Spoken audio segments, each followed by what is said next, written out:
भक्तजनों, मैं राम सागर शास्त्री आप लोगों के समक्ष रखने जा रहा हूं एक प्रसंग, राजा सुदुम्न की कथा। देखिए, विवस्वान की संज्ञा नाम की पत्नी से श्राद्ध देव मनु की उत्पत्ति हुई।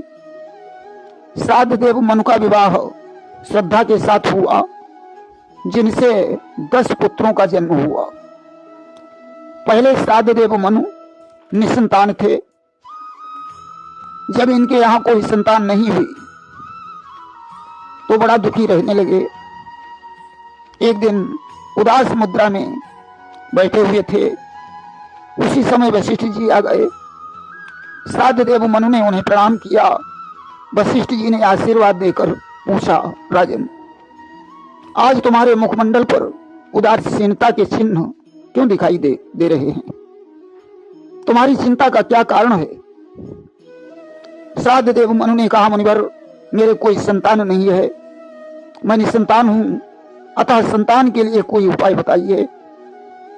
वशिष्ठ जी ने कहा, राजन, संतान के लिए तुम्हें मित्रा वरुण का यज्ञ करवाना पड़ेगा। आज तो शुभ दिन और शुभ मुहूर्त में यज्ञ मंडल की रचना हुई। यज्ञ करने के लिए ब्राह्मणों को बुलाया गया। वशिष्ठ जी की सम्मति से यज्ञ की सारी तैयारी हो गई, परंतु राजा और रानी ने अपनी सलाह नहीं कर पाई कि यज्ञ से बेटा उत्पन्न कराया जाए या बेटी। व्यास जी लिखते हैं कि तत्र श्रद्धा मनोह पत्नी होतारम समयाचत दुहितरर्थमुपागम्य प्रणिपत्य पयो व्रता। रानी ने यज्ञ के होता के पास जाकर प्रणाम करके कहा, दुजवर, मुझे पुत्र नहीं कन्या चाहिए। कि रानी ने कहा ब्राह्मणों से वह यज्ञ विधान रचा जाए, जिसके द्वारा मेरे घर में सुंदर सुकुमारी प्रगटाए। इसलिए ब्राह्मणों ने वही किया जैसा रानी का विचार था। आज तो उस महायज्ञ के द्वारा इला नाम की कन्या का जन्म हो गया।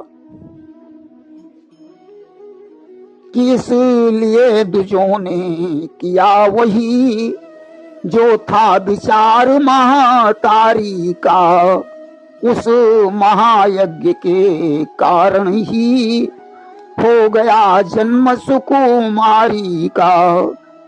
कन्या को देखकर राजा ने वशिष्ठ जी से कहा कि भगवन किमिदं जातम कर्म वो ब्रह्मवादिनाम विपर्ययी मोहो कष्टमेवं शाद ब्रह्म विक्रिया। भगवान, आप तो ब्रह्मवादी हैं, फिर यह विपरीत फल कैसे हो गया? वैदिक कर्म का विपरीत फल नहीं होना चाहिए। क्या मंत्रों में कोई कमी आई जो पुत्र के बजाय पुत्री का जन्म हो गया?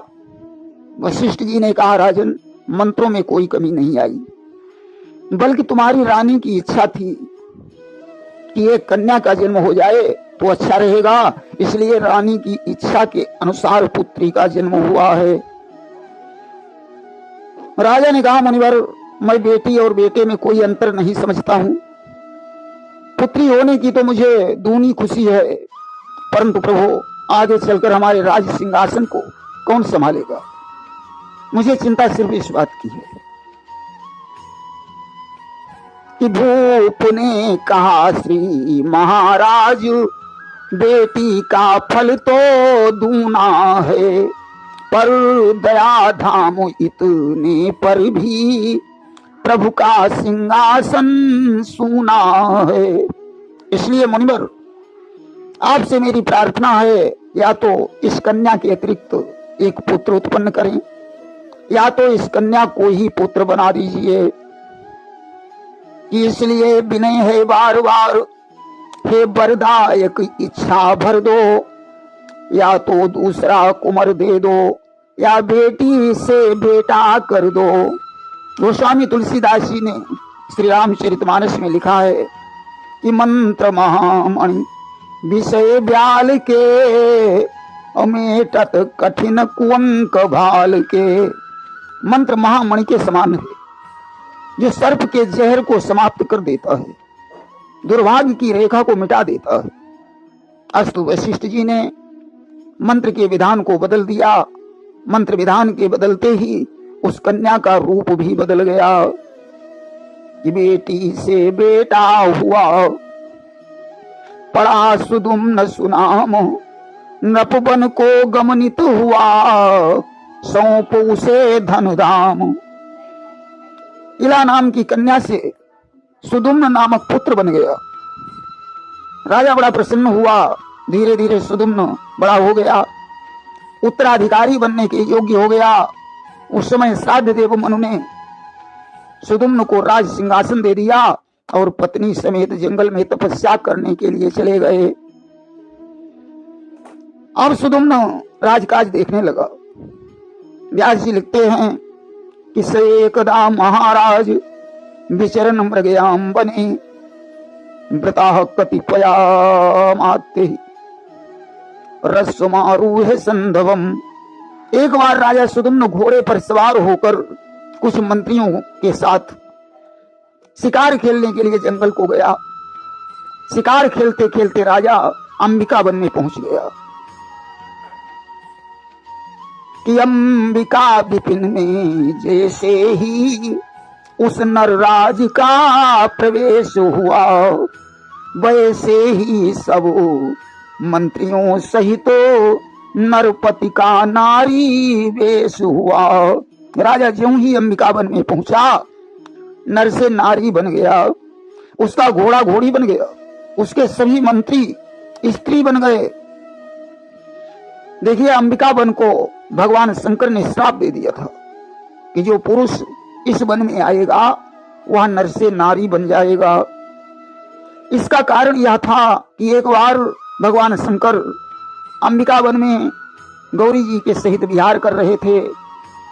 उसी समय वहां सनकादि ऋषि आ गए। उन्हें देखकर गौरी जी को लज्जित होना पड़ा कि तदिदम भगवानाह प्रियायाः प्रिय काम्यया स्थानम या प्रविशेदे तत् सबई योषिद भवेदिति। अतः भगवान शंकर ने इस वन को निर्विघ्न विहार करने के योग्य बनाने के लिए श्राप दे दिया कि आज से जो इस वन में आएगा वह स्त्री बन जाएगा। आज तो सुदुम्न को इस श्राप का पता नहीं था। वह इस वन में पहुंचकर स्त्री बन गया। घोड़ा घोड़ी और साथी स्त्री बन गए। अब तो मंत्रियों सहित सुदुम्न लज्जा में डूब गया। सोचने लगा स्त्री बनकर लौटना ठीक नहीं होगा, इससे तो अच्छा है इसी वन में कहीं चल फिर कर अपना प्राणांत कर दिया जाए। कि सोचा सुदुम्न ने मन ही मन, क्या मुंह लेकर घर जाऊं मैं, अच्छा होगा कुछ इसी जगह चल फिर कर ही मर जाऊं मैं। सुदुम्न इस होनी पर रो रहा था, परंतु अभी कुछ और होने वाला था, इस बात को नहीं जानता था। सत्य ही कहा गया है कि होनी पर किसका जोर चलता है, कि किसकी कहां चली है भाभी के सामने। भाभी भी झुक गई है भाभी के सामने। कि होनहार हो कर रहे सके इसे को मेट, आगे चलकर हो गई बुद्ध देव से भेंट।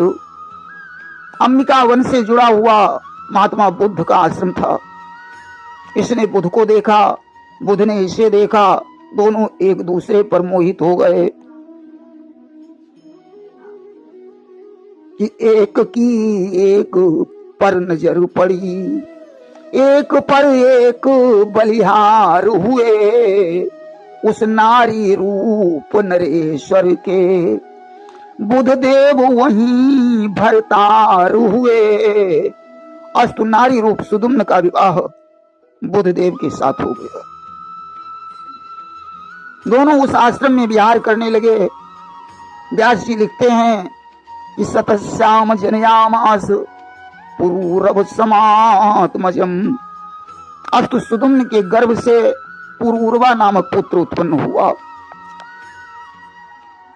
कि रखा वहीं सुदुम्न ने गुरु वशिष्ठ का ध्यान, प्रकट हुए तत्काल ही मुनिवर ज्ञान निधान। सुदुम्न ने गुरु वशिष्ठ का ध्यान किया। आज वशिष्ठ जी प्रकट हो गए। सुदुम्न ने गुरु जी के चरणों में अपना मस्तक रख दिया और जोर जोर से रोने लगा कि अर्थात जता या दुखिया ने, हे दया धाम फिर दया करो, जो पहले चरित रचाया था वह चमत्कार फिर नया करो। अर्थात सुदुम्न ने मन ही मन निवेदन किया, गुरुजी पहले तुमने मुझे कन्या से पुत्र बनाया, आज फिर मैं पुत्री बन गया हूं, अब कोई नया चमत्कार करके मुझे फिर से पुरुष बना दो। गुरुजी सुदुम्न की भावना को समझ गए। आज उन्होंने जगत जननी जगदम्बा माता गौरी का ध्यान किया कि अंतर्यामी ने किया गौरी जी का ध्यान, प्रकट हुई तत्काल ही जगदम्बा सुखदानी। माता गौरी प्रकट हो गई। वशिष्ठ जी ने कहा, माता यह सुदुम्न मेरा सेवक है, इसके ऊपर कृपा करो, मैं इसे फिर से पुरुष रूप में देखना चाहता हूं। गौरी बोली, साप में है स्वामी का नाम, पत्नी कर सकती नहीं पति से बढ़कर काम। गौरी ने कहा, वशिष्ठ जी इस वन को श्राप मैंने नहीं स्वामी ने दिया है, आज तो मैं उनके श्राप को कैसे मिटा सकती हूँ, इसलिए आपको भगवान शंकर से याचना करनी पड़ेगी, वही श्राप को मिटा सकते हैं। आज वशिष्ठ जी ने भगवान शंकर की प्रार्थना की कि मंदार माला कुलिताल काय, कपाल मालांकित शेखराय, दिव्यंबराय च दिगंबराय नमः शिवाय, ओम नमः शिवाय। भगवान शंकर प्रकट हो गए। वशिष्ठ ने कहा, भोलेनाथ मेरे शिष्य का कल्याण करो, ये आपकी शरण में है, इसे फिर से पुरुष बना दो। शंकर ने कहा, वशिष्ठ जी तुम्हारे यजमान का पूरा श्राप नहीं मिटाया जा सकता है, हाँ श्राप में थोड़ा अंतर आ सकता है। कि मासम पुमान स्वभविता मासम स्त्री तब गोत्र जाओ, या 1 महीने तक पुरुष रहेगा और 1 महीने तक स्त्री रहेगा, यही क्रम सारी जिंदगी चलता रहेगा। कि हाँ इतना ही हो सकता है, इसमें कुछ अंतर आएगा, मास भर रहेगा नारी रूप, मास भर पुरुष दिखलाएगा। इतना कहकर भगवान शंकर अंतर ध्यान हो गए। सुदुम्न पुरुष बन गया। अपने पुत्र पुरूरवा को लेकर बुद्धदेव को प्रणाम करके अपने नगर को वापस लौटाया। जब तक पुरुष रूप में रहता तब तक राजकाज देखता, जब स्त्री बन जाता तो बीमारी का बहाना बनाकर महलों में पड़ा रहता था। सुदुम्न की रानी के द्वारा 3 पुत्रों का जन्म हुआ, उत्कल, गय और विमल, जो दक्षिणापथ के राजा बने। उर्वा को इसने प्रतिष्ठान नगर का उत्तरी भाग दे दिया और तपस्या करने के लिए जंगल में चला गया। देखिए, पूर्वा से सूर्यवंश और उत्कल, गय, विमल, इन तीनों से चंद्रवंश की उत्पत्ति हुई। सूर्यवंश में भगवान राम का और चंद्रवंश में भगवान कृष्ण का जन्म हुआ था। प्रेम से बोलिए वृंदावन बिहारी लाल की जय।